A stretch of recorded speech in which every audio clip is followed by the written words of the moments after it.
Find acceleration of the system.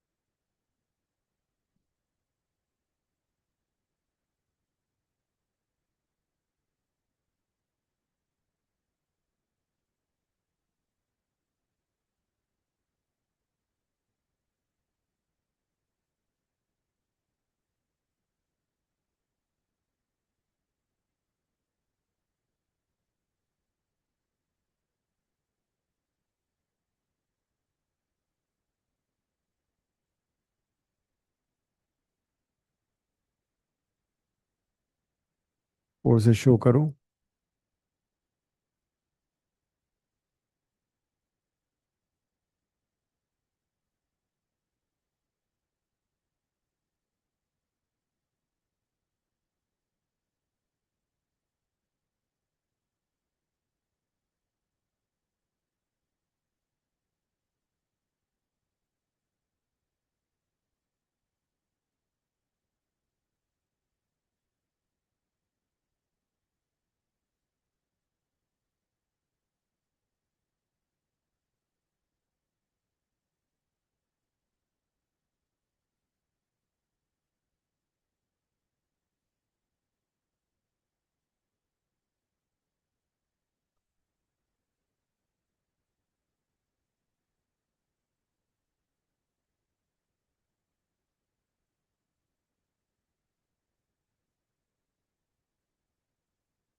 बताया ना कैसे करना है। Normal reaction, normal reaction. Acceleration का डाउनवर्ड ले लो, इसका अपवर्ड ले लो। ये फोर्स कौन सा होगा? M G cos 60। ये M G cos 30. This would be mg sin 60. This would be mg sin 30. ये सारे फोर्सेस हो गए।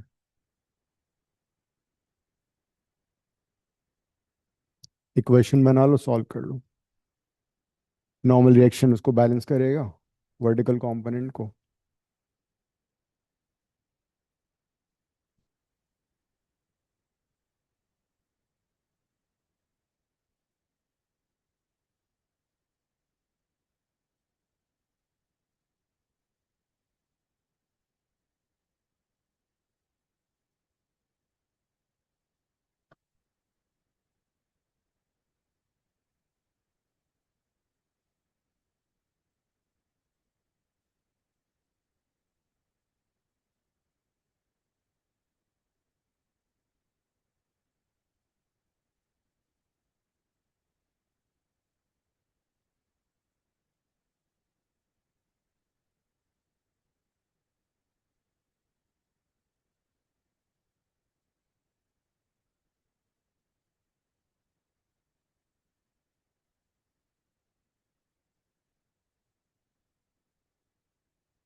आरफ, तुम्हारा नंबर क्या था? Phone number, mobile number? 997157 997157 336। ठीक है, मैं ग्रुप में ऐड कर रहा हूँ।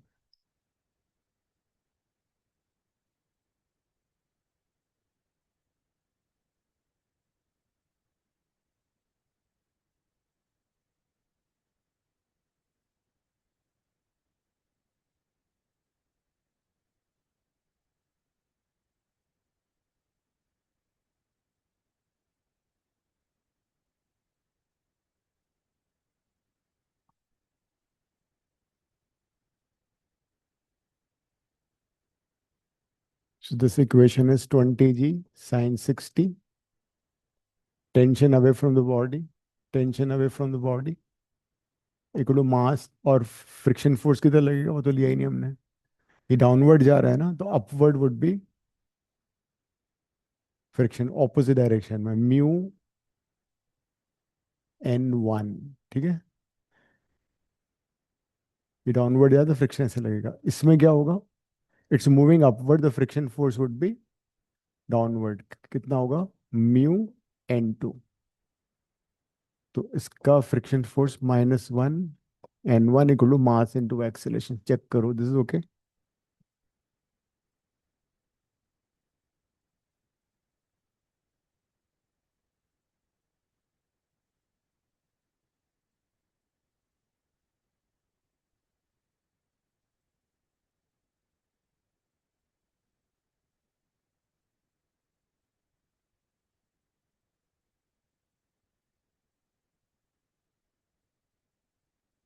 Second mass is moving upward, तो अपवर्ड फोर्सेस ग्रेटर होंगे, टी इज अपवर्ड फोर्स, बाकी 5g sin 30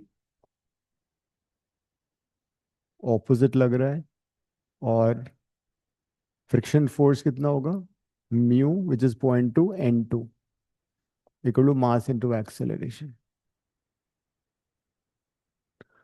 vertical direction forces कैसे बैलेंस कर रहे हैं, n1 is equal to 20g cos 60, so n1 is 200 cos 60 कितना होता है 1/2, n1 इज 100 न्यूटन, n2 भी निकाल लो, ठीक है, एक मिनट।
हो गया? क्या आंसर आ रहा है? ये कितना आ रहा है?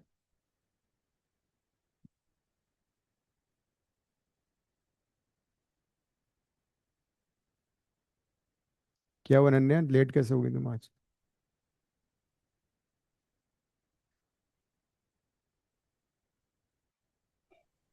तो मेरा लैपटॉप पूरा हैंग हो चुका है। मैं अभी मैंने फोन अच्छा, से ज्वाइन करा है। एरर इस तुम्हारा क्या आ रहा है अक्षता? इन दोनों को ऐड किया तुमने, ठीक है? ऐड करके टी कैंसिल हो गया। 2g साइन सी टी कितना हो गया? 200√3/2 माइनस पॉइंट n1 कितना है? 100। फिर -5g sin 30, 500 sin 30 is 1/2 minus -0.2 n2। What is n2? n2 है हमारा 550 cos 30, है ना? cos 30 is 25√3 is equal to 25 है, आ गया। So this is 100√3। ये कितना हो गया? -12.5√3। This is -10। This is -250। ये आ रहा है।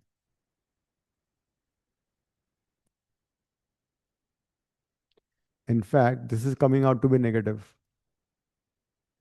तो अगर ये नेगेटिव आ रहा है, इसका मतलब सिस्टम ऑपोजिट डायरेक्शन में एक्सीलरेट कर रहा है। ठीक है? A will come out to be negative. तो system is moving in opposite direction. √3 तुम सब्स्टिट्यूट कर देना और फिर सॉल्व कर लेना इसको। 25 × 0.2। अच्छा, गलत कर दिया क्या मैंने ये? 5 आएगा ये, हाँ। 5√3 आएगा। हाँ, तो फिर भी नेगेटिव ही आ रहा है ये। ठीक है। अब अक्सर एक क्वेश्चन आएगा, 3 मार्क का क्वेश्चन आएगा, that is friction is present between the surface and body, is pulling easier और पुशिंग इज इजियर? क्वेश्चन लिखो। If good evening sir. Sir अब तक क्या क्या करा दिया आपने? कुछ ने एक न्यूमेरिकल किया था, तुम बाद में देखना उसको भी ना। ठीक एक है क्वेश्चन लिखो। Okay. If friction is present, if friction is present,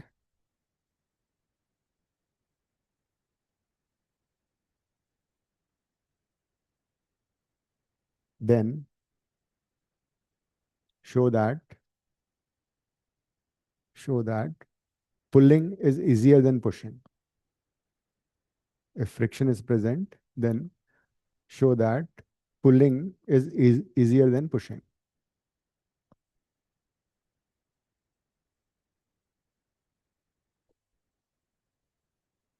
अब इसका answer,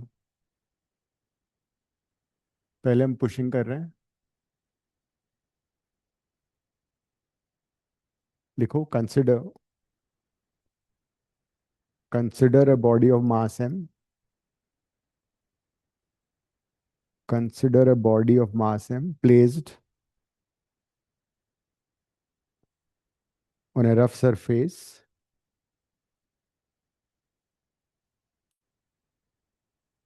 having coefficient of friction mu. Having coefficient of friction mu, as shown in the figure. As shown in the figure.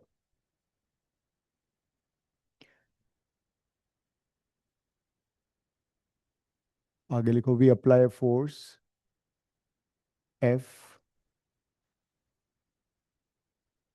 at an angle theta to push the body. We apply a force F at an angle theta to push the body. और ये diagram बनाओ। मास m, mg downward act करेगा, normal reaction upward act करेगा।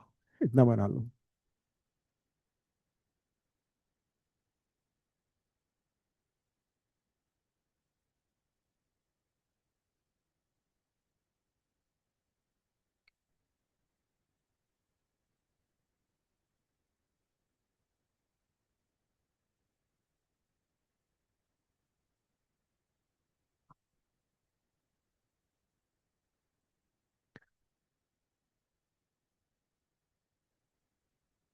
अब हम क्या करेंगे next diagram में, इस एफ को रिजॉल्व कर लेंगे दो कंपोनेंट में। थीटा के साथ वाला कंपोनेंट हमेशा कॉस होता है और दूसरा वाला कंपोनेंट एफ साइन थीटा होता है। तो basically we have resolve forces into, F को हमने दो डायरेक्शन में रिजॉल्व कर दिया। थीटा के साथ कॉस, तो फोर्स ऐसे लगा था ना लाइक दिस, तो ये होगा एफ कॉस थीटा, वर्टिकल हो गया एफ साइन थीटा। अब वर्टिकल डायरेक्शन में कोई मोशन है नहीं, इन द वर्टिकल डायरेक्शन क्या होगा, फोर्सेस विल बैलेंस, है ना। F sine theta plus normal reaction would be M G के बराबर। फ्रिक्शन भी लगेगा इस बार, है ना, because likely motion towards right है, तो friction force would be mu into N. ये भी शो कर दो, friction force would be mu into N. Friction force हमेशा म्यू इनटू एन होता है, एन इज नॉर्मल रिएक्शन। तो friction force is acting opposite to likely motion.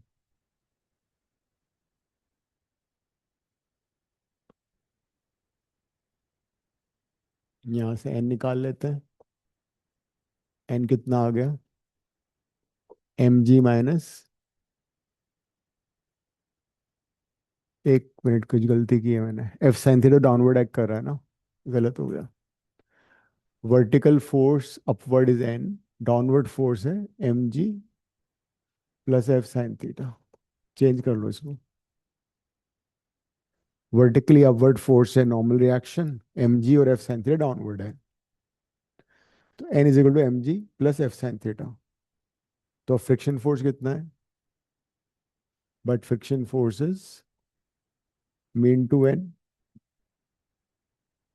तो friction force कितना हो जाएगा, एन को रिप्लेस कर दिया, M G plus F sine theta. तो फ्रिक्शन फोर्स हमारा ये आ रहा है, पुशिंग में we have found what is the friction force, mu M G plus F sine theta. ये बात क्लियर हो गई।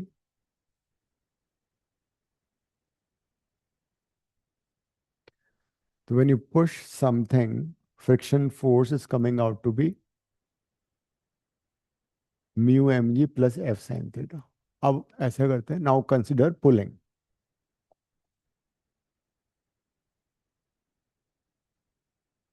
पुलिंग का डायग्राम बनाते हैं।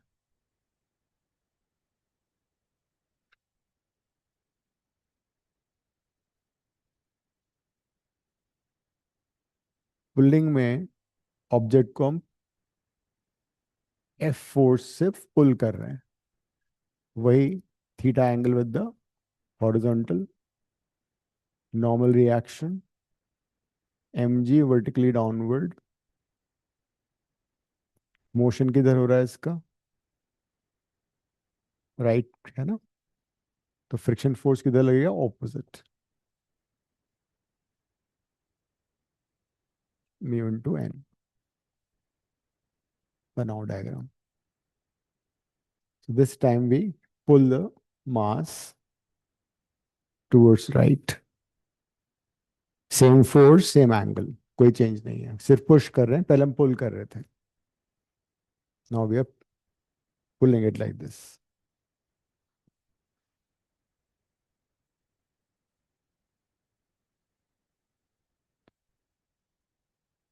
अब एफ को रिजॉल्व कर दो जैसे पहले किया था।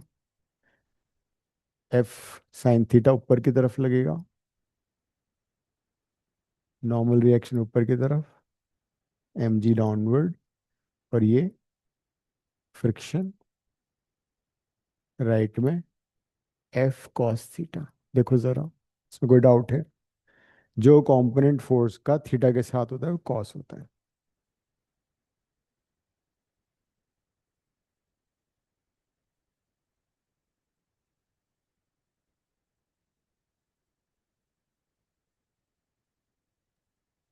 पुलिंग वाला समझा दो एक बार। हम्म।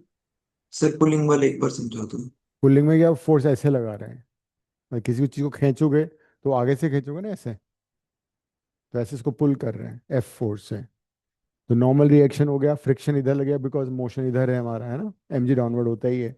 नेक्स्ट डायग्राम मैंने f के कंपोनेंट ले लिए, f cos थीटा इधर और f cos sin थीटा ऊपर की तरफ, ये आ गया, f हटा दिया। अब वर्टिकल डायरेक्शन में देखो कौन कौन से फोर्सेस लग रहे हैं, n ऊपर की तरफ लग रहा है, f sin थीटा भी ऊपर की तरफ लग रहा है, और mg डाउनवर्ड लग रहा है। तो इस बार तुम नोटिस करो, फिर नॉर्मल रिएक्शन की वैल्यू कम हो गई, नॉर्मल रिएक्शन हैज डिक्रीज्ड। उसमें क्या था, mg के साथ f sin थीटा ऐड हो रहा था पहले वाले केस में, इस वाले में सर हाँ, अगले वाली में घट रहा हूँ। हाँ, तो नॉर्मलेशन कम हो गया। तो फ्रिक्शन फोर्स क्या होता है, but friction force is mu into N, तो mu into N, N is mg minus f sin theta. तो अब जरा कंपेयर करो, ये फ्रिक्शन फोर्स पुलिंग वाला लग रहा है, ये वाला पुशिंग में लग रहा है, कौन सा बड़ा है कौन सा छोटा है?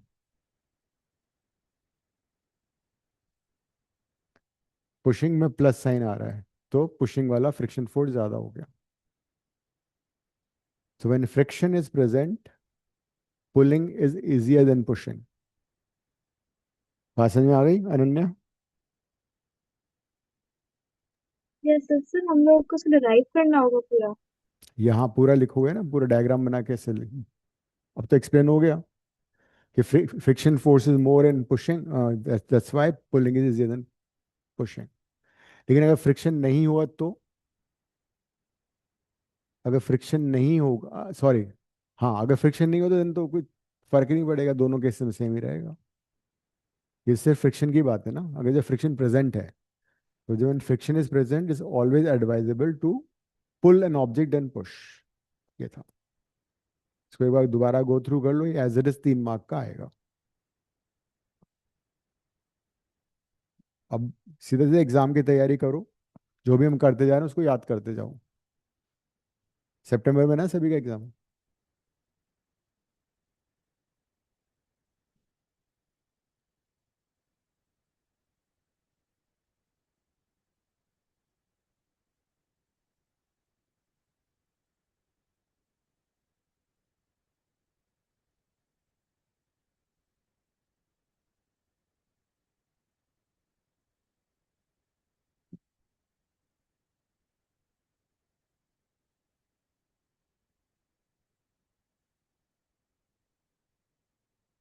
ठीक है, कोई डाउट तो नहीं है इसमें Gangesh?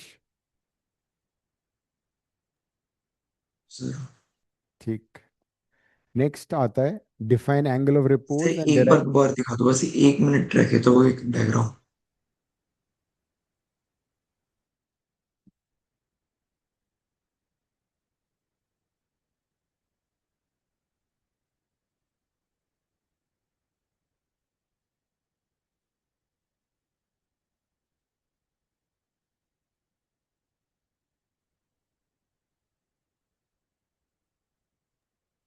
Okay sir.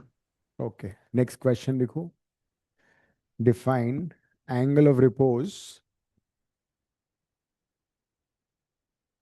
And prove that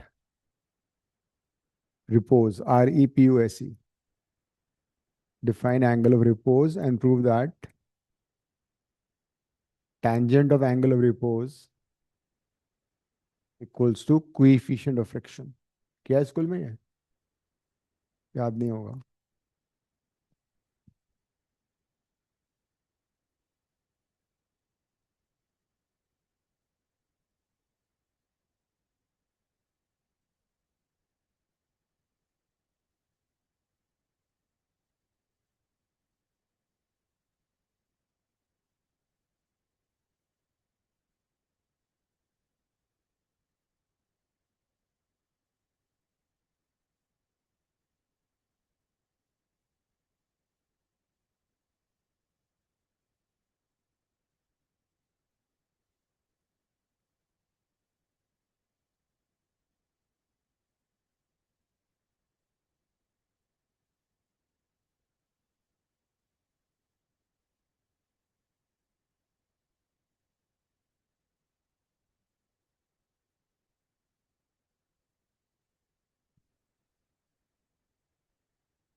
पहले समझते हैं एंगल ऑफ रिपोज होता है क्या है। ये समझ लेना, लिखना मत अभी। जैसे सपोज कोई इंक्लाइन प्लेन है,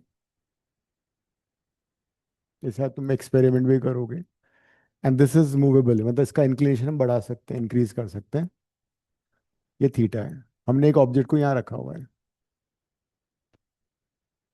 and this mass, as we know, तीन फोर्सेस लग रहे हैं इसके ऊपर।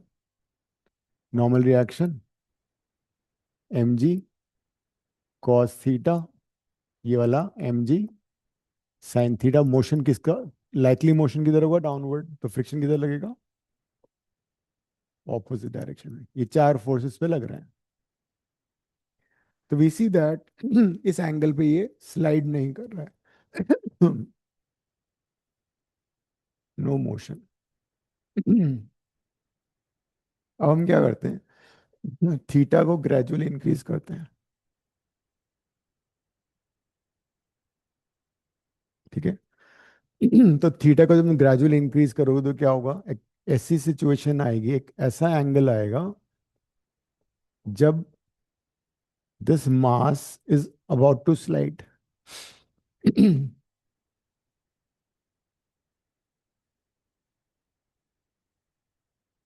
मतलब जस्ट मूव करेगा, एक्सेलरेशन नहीं होगा, will be almost zero acceleration, about to move, because angle बहुत ज्यादा हो गया, तो ये स्लाइड करेगा। तो this particular angle of inclination when an object placed on it is about to move, about to slide, is called angle of repose.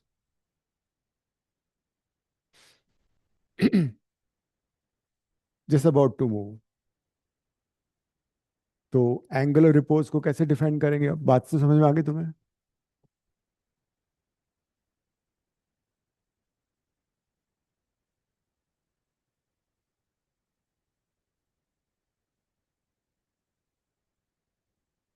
अब लिख सकते हो इसकी डेफिनेशन, वो वाला डायग्राम बना लेना। ये वाला डायग्राम बनेगा, फोर्सेस शो कर देते हैं सारे। Normal reaction M G cos lambda, ये होगा एम जी साइन लैम्डा, ये होगा F is equal to mu N. Draw this diagram. ये समझाने के लिए था, इसको मैंने हटा दिया।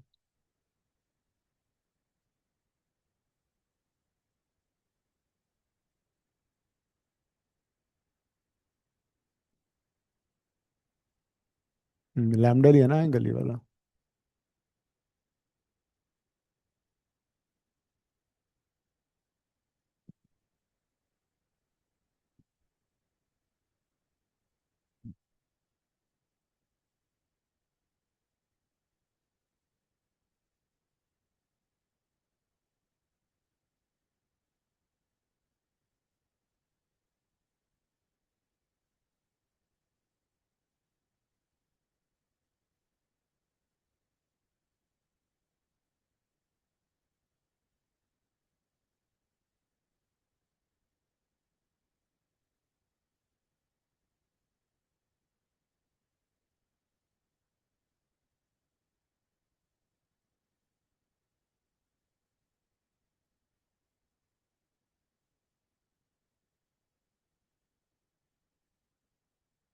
बन गया। लिखो इसकी definition, angle of repose is that angle of inclination, is that angle of inclination at which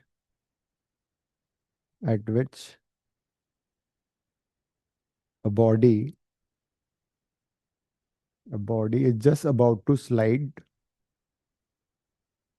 at which a body is just about to slide down the inclined plane. The body is just about to slide down an inclined plane. It is represented by lambda. It is represented by lambda. तो सिर्फ angle of repose की definition 1 mark की आएगी। Derive the formula, जो prove जो करना है वो 3 मार्क का आएगा इकट्ठा। अब इस डायग्राम को समझो। This direction is y and this direction is x. जिस डायरेक्शन में मोशन हो सकता है वो x है. हम पहले y डायरेक्शन के फोर्सेस को देखते हैं. Is there any motion along y direction? No. Mass jump थोड़ी कर रहा है. Mass is not jumping on the table और इंक्लाइन प्लेन. तो फोर्सेस कौन कौन से हैं? n और mg cos lambda. Forces balance हो गए. there's no acceleration. Horizontal direction में क्या होगा? हॉरिजॉन्टल डायरेक्शन में that is along x direction, incline plane वाला डायरेक्शन जो है, mg sin lambda minus f should be equal to mass into acceleration. But acceleration कितना है? 0. Is just about to slide. तो यहां भी क्या हो रहा है? mg sin lambda फ्रिक्शन के इक्वल आ रहा है.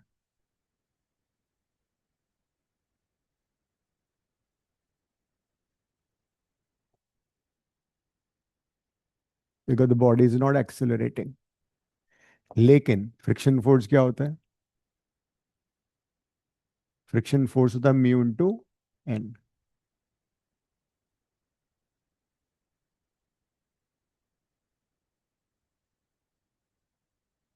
But what is N?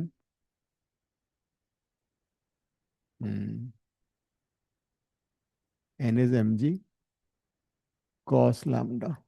या लिख लो फ्रॉम इक्वेशन 1. एन को हमने रिप्लेस कर दिया. कुछ कट रहा है? कर दो. और फिर बताओ क्या आंसर आ रहा है.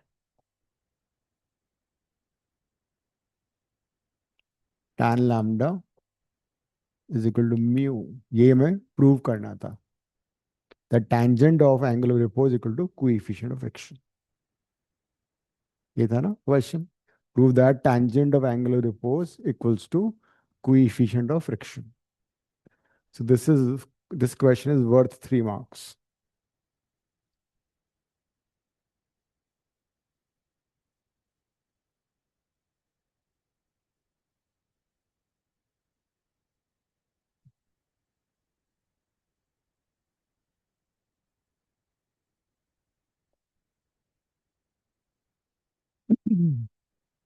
तो याद कर लो अभी एक बार.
तो याद हो गया? बिना देखे लिख सकते हो. करना एक बार ट्राई. बिना देखे लिखो उसको. इस डेरिवेशन को बिना देखे लिखो.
लिख लिया अनन्या, बिना देखे?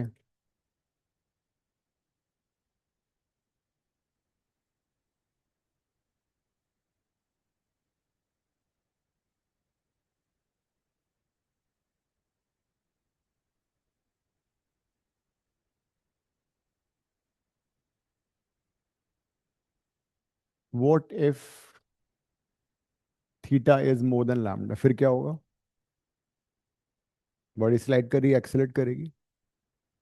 If theta is more than lambda, body will accelerate downward. फोर्सेस कौन कौन से लग रहे हैं? mg sin theta, friction force mu N, ये n है और ये mg cos थीटा है। लिख लो, when theta is more than lambda, body will accelerate down the inclined plane. When theta is more than lambda, body accelerate downwards on the plane, inclined plane.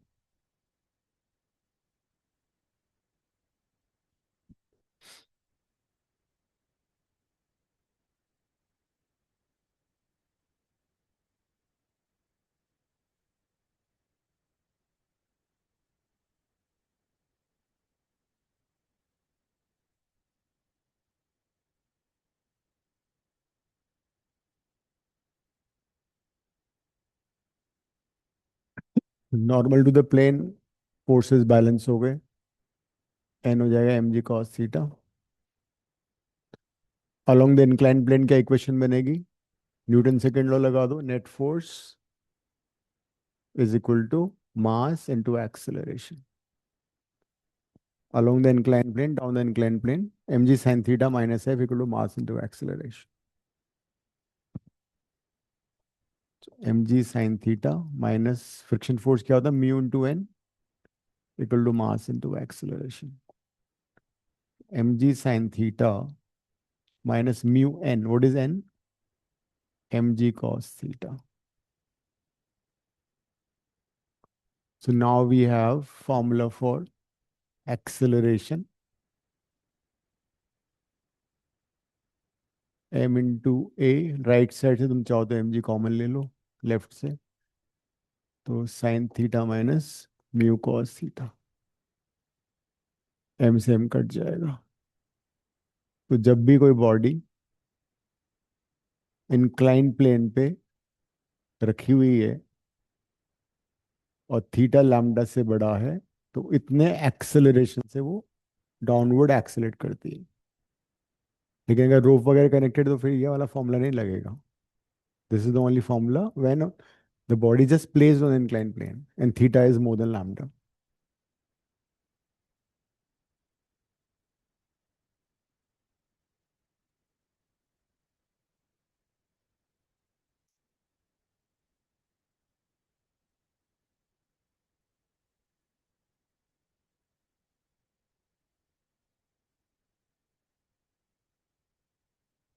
जैसे कि मान लो कोई incline plane है और उसका length L है, initially मास यहाँ रखा हुआ है एम, उसकी वेलोसिटी जीरो है, it reaches here after time T. ठीक है, तो एल ए और टी में क्या रिलेशन होगा? You can use second equation of motion, है ना, S equal to U T plus half A T square. हम टाइम निकाल सकते हैं, ये इतना हो जाएगा। अगर मैं वेलोसिटी निकालनी है, कितनी वेलोसिटी से ग्राउंड पे रीच करेगा, वो भी कर सकते हैं, V equal to U plus A T.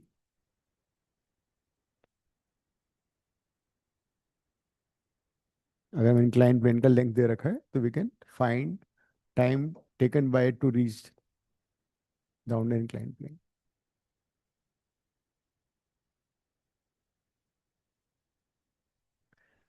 लेकिन अगर तुम बॉडी को नीचे से ऊपर थ्रो कर रहे हो तो फिर क्या होगा? स्लाइड कर रहे हो, हाँ, वो मैक्सिमम में जाके जीरो होगा। सपोज यू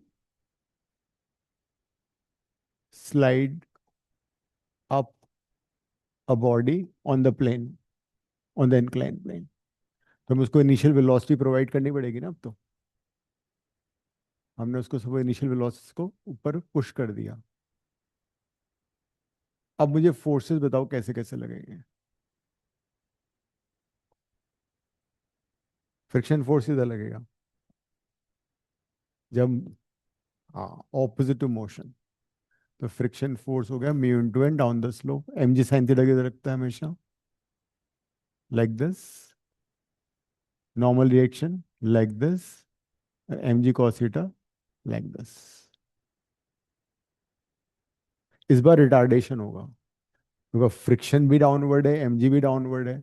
तो अल्टीमेटली क्या होगा, ये बॉडी जिसको तुमने वी वेलोसिटी से फेंका था, वो हाईएस्ट पॉइंट पे आके, मतलब इनिशियल वेलोसिटी यू ले लो, हाईएस्ट पॉइंट पे आके उसकी वेलोसिटी कितनी हो जाएगी, जीरो हो जाएगी। वो रेस्ट पे आ जाएगा because there is retardation acting. कितना हुआ रिटार्डेशन, देखो, M A is equal to force M G sine theta, और म्यू भी डाउनवर्ड लग रहा है। So M into A is equal to, वैसे देखा जाए तो नेगेटिव साइन लगा देते हैं बिकॉज रिटार्डेशन है, M G sine theta. F क्या होता है, mu into N. So M G sine theta mu N, N is M G cos theta. M G throughout cut जाएगा, एम एम कटेगा, तो ए आ गया हमारा minus sign G sine theta plus mu G cos theta. Negative sign is because of the retardation thing, direction. इसमें और इसमें फर्क देखो, रिटार्डेशन का मैग्नीट्यूड ज्यादा है, इसमें माइनस हो रहा था ना बीच में, उसमें प्लस है। So when you throw something up an incline plane, this is the retardation, this is deceleration. Downward में एक्सेलरेशन कम था, रिटार्डेशन अपवर्ड में ज्यादा है। उसका रीजन ये बिकॉज फ्रिक्शन का डायरेक्शन चेंज हो गया है। हम्म, नहीं, फ्रिक्शन को पॉजिटिव नहीं लिया ना, एम जी साइन थीटा और एफ दोनों सेम डायरेक्शन में, उनको ऐड कर दिया। नहीं, उसे वो नहीं किया हमने अभी तो। This is retardation while going up, while coming down तो वापस ये लगेगा। तो this is while coming down, this while going up. तो ये भी क्वेश्चन आ सकता है कि दोनों में टाइम का रेशो निकालो। अगर सपोज वो एल डिस्टेंस से ट्रैवल कर रहा है वाइल गोइंग अप, तो इस बार इक्वेशन क्या बनेगी, इस बार L is equal to U T, U zero नहीं होगा, यहाँ पे माइनस ए हो जाएगा। तो ए है तुम्हारा, माइनस आ जाएगा time, you can find the time.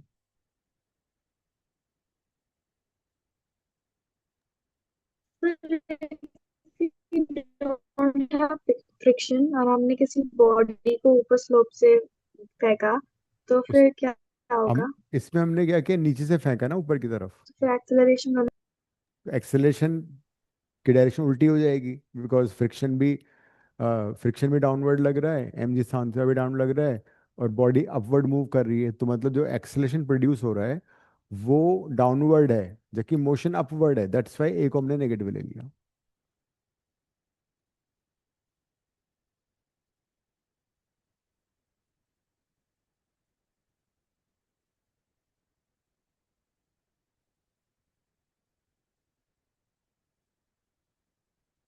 इस बार अगर तुम सेकेंड इक्वेशन लगाओगे तो वो ये बनेगी, L is equal to U T minus half whatever this is A T square. मैंने नेगेटिव साइन यहाँ ऑलरेडी ले लिया, तो यहाँ पे नेगेटिव हटा देना फिर, या अगर यहाँ मैं पॉजिटिव लूंगा तो तुम नेगेटिव वहां पे ले लेना, एक ही बात है। दूसरी इक्वेशन में कि फाइनल वेलोसिटी जीरो है।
न्यूटन सेकंड लॉ क्या था बताना।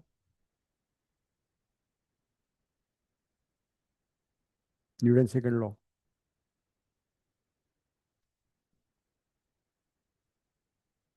हम्म।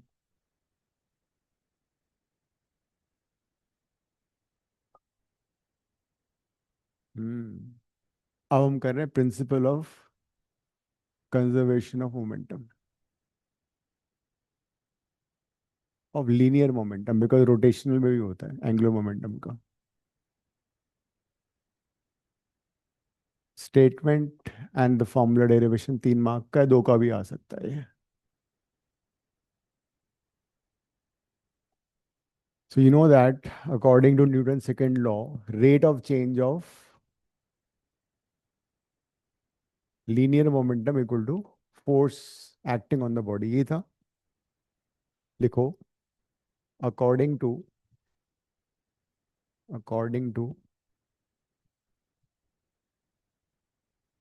Newton's second law of motion, the rate of change of linear momentum, the rate of change of linear momentum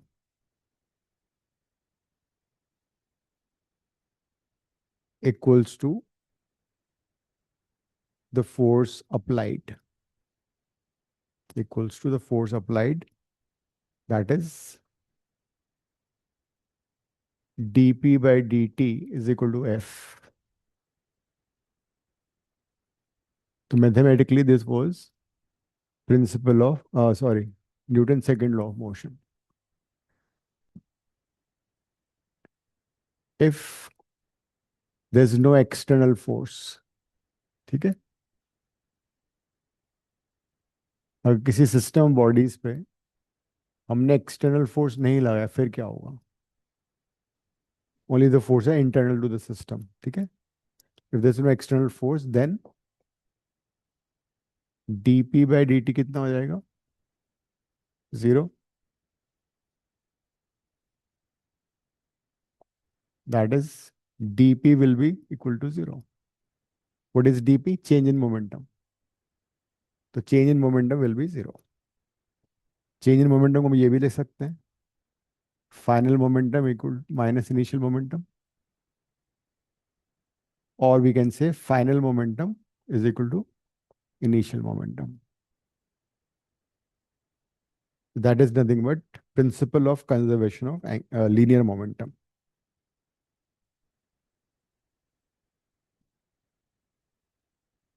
तो अगर किसी सिस्टम ऑफ बॉडीज पे एक्सटर्नल फोर्सेस एक्ट नहीं कर रहे हैं तो पूरे सिस्टम का लीनियर मोमेंटम कंजर्व रहेगा। इसको याद कर लो, छोटा सा है ये। फिर अब इसका स्टेटमेंट लिखेंगे। स्टेटमेंट लिखो या तो पहले स्टेटमेंट लिख लो। If according to according to the principle of conservation of linear momentum, according to the principle of conservation of linear momentum, if there is no external force, if there is no external force acting, if there is no external force acting on a system of bodies,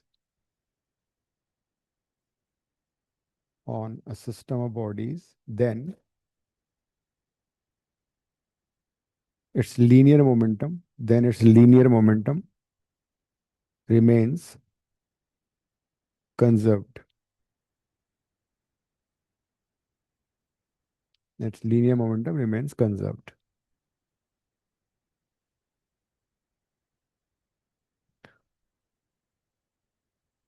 याद रहेगा भैया? इसको use कैसे करना है वो देखो अब जरा।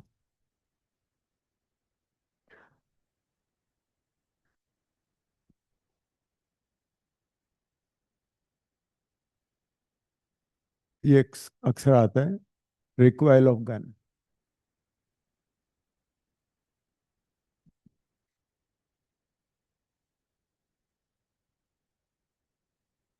Suppose there's a gun and its mass is capital M, and there's a bullet, it has mass small m.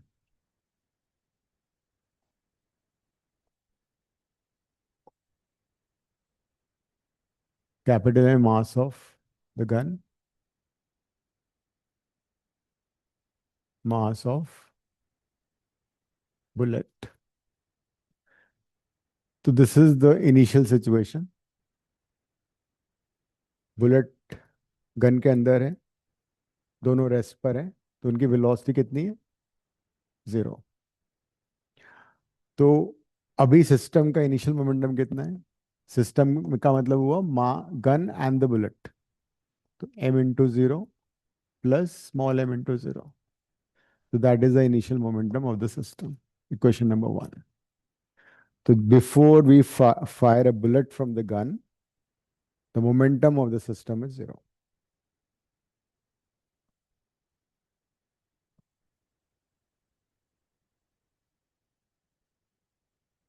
क्या है स्कूल में? क्या होगा? क्वेश्चन आएंगे तो वैसे नहीं कराया टीचर ने तो।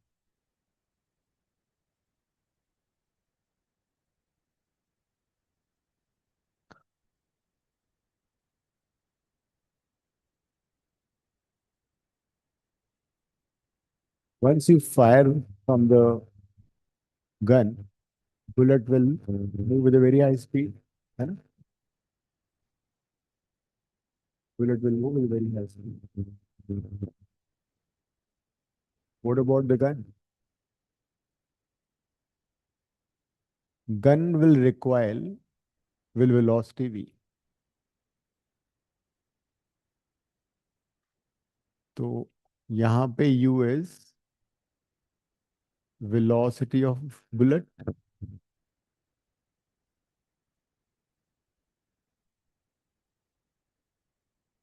and v is recoil velocity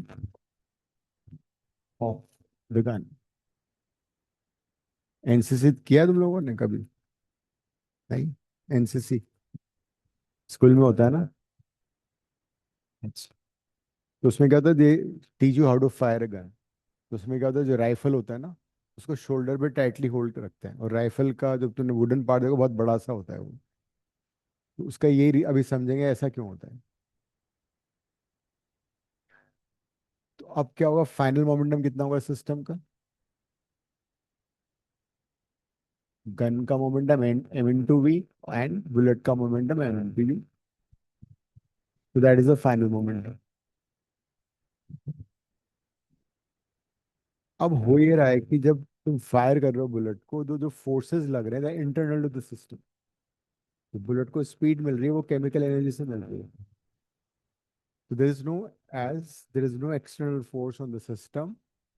Whatever forces are there, the internal to the system, momentum of the gun and bullet system remains constant. लिखो as there is no external force acting,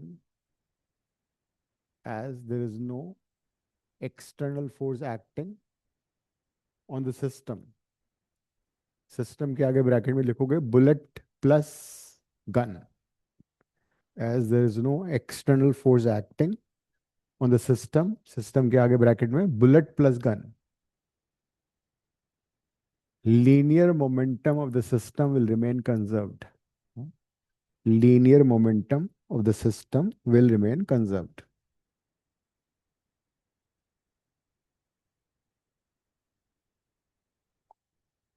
तो हम क्या करेंगे, final momentum, that is final momentum equal to initial momentum M V small M U is equal to 0। यहां से v आ जाएगा minus M U by capital M. So this is the formula for recoil velocity of the gun.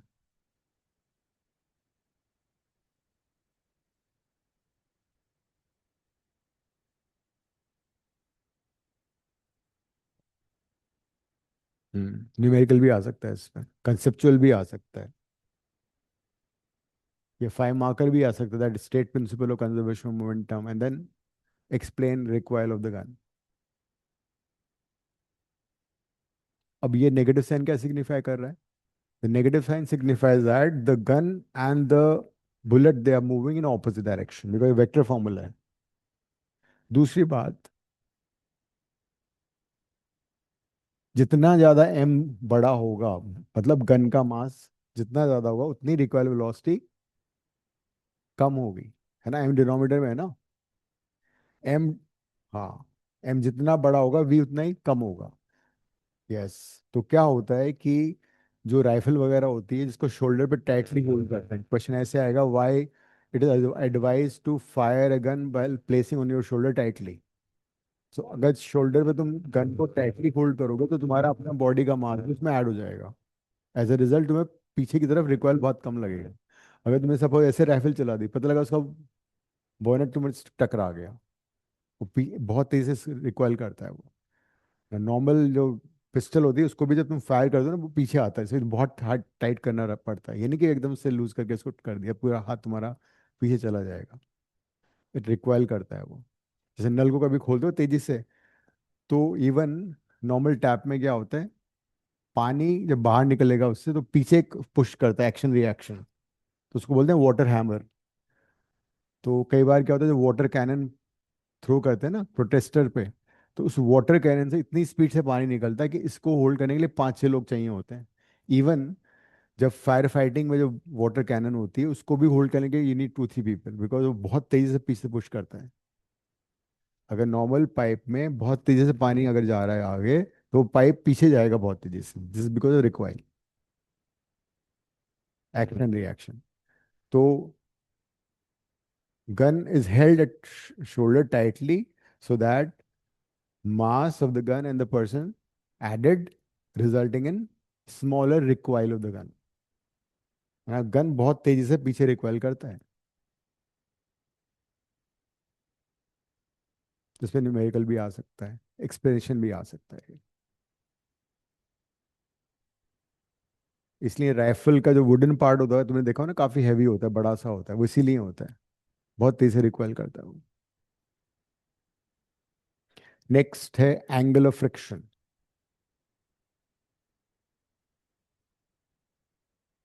बस खत्म हो रहा है इसकी।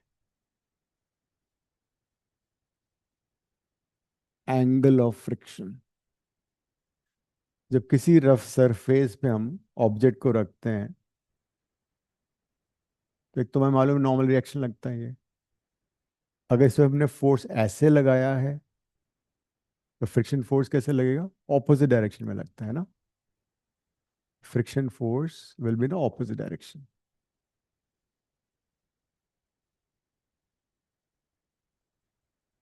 This is applied force.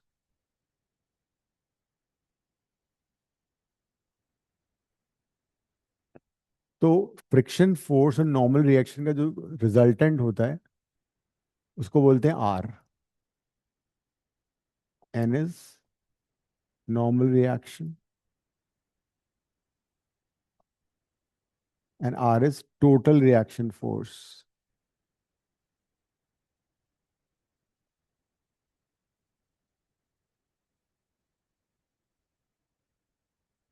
which is resultant of friction force and normal reaction. So angle of friction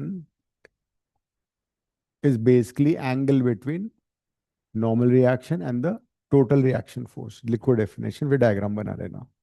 Angle between normal reaction and total reaction force is called angle of friction. It is represented by theta. Total reaction force is basically the resultant of normal reaction friction. Friction और normal reaction को अगर हम resultant निकालें उनका, वो होगा total reaction force. Other around ऐसे भी बोल सकते हो तुम, टोटल रिएक्शन फोर्स का ये वाला कंपोनेंट नॉर्मल रिएक्शन के बराबर होगा और ये वाला कंपोनेंट फ्रिक्शन के बराबर होगा। बात वही है, मतलब इन दोनों का resultant total reaction force. Angle between total reaction force and normal reaction is called angle of friction.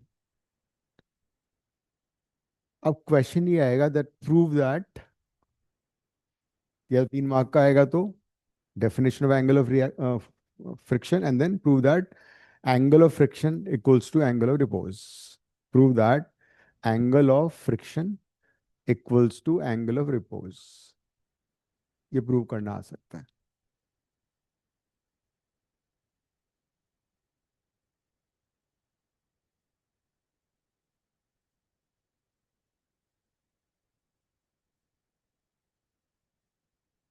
तो हम इसमें कैसे करेंगे? हम आर को रिजॉल्व कर लेते हैं. ये वाला कंपोनेंट कितना होगा आर का, थीटा के साथ वाला, R cos theta, and that will be equal to N.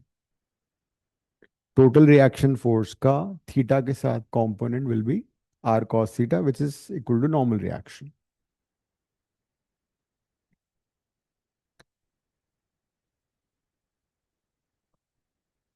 And question repeat कर सकते हो? prove that angle of friction equal to angle of repose. Prove that angle of friction equals to angle of repose.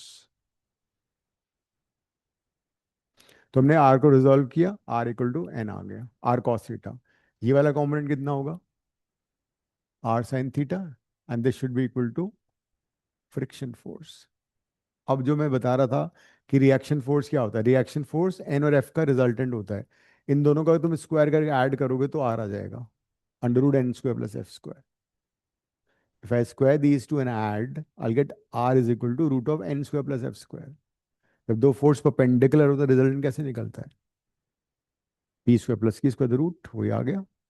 तो total reaction force normal reaction और friction force का ही वो होता है.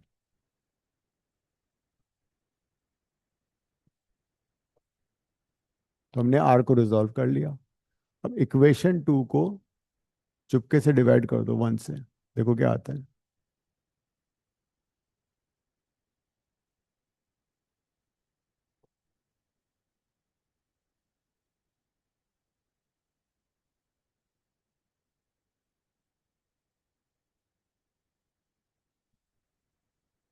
F क्या होता है?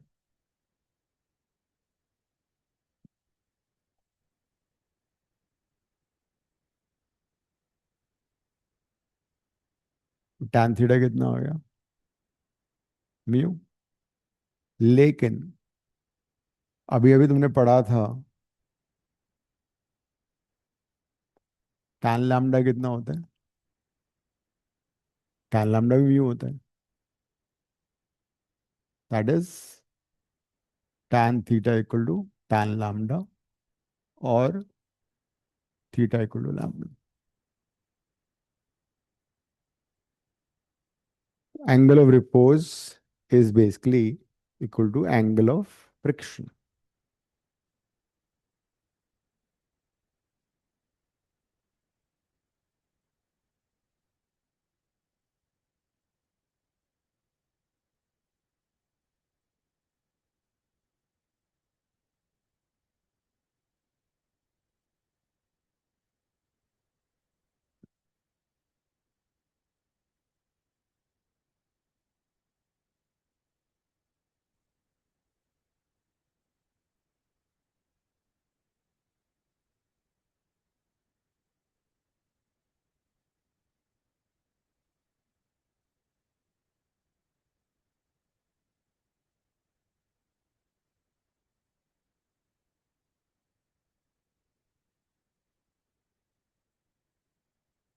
Centripetal force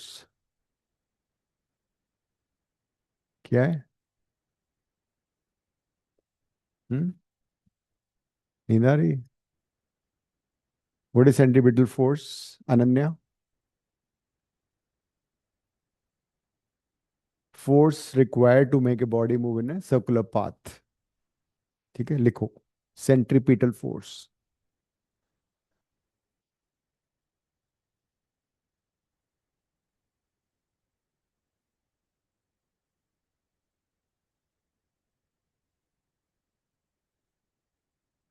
Force required to make a body move. Force required to make a body move in circular path.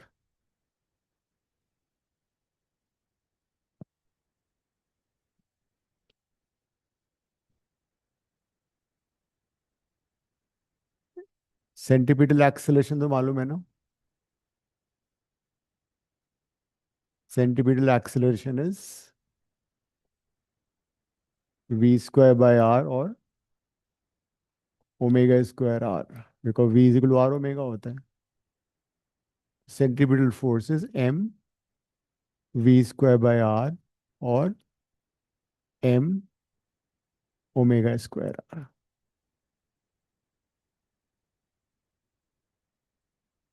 These are two formulas for centripetal force. Angular velocity पता है तो m omega square by r हो जाएगा, r is a radius. और linear velocity पता है तो फिर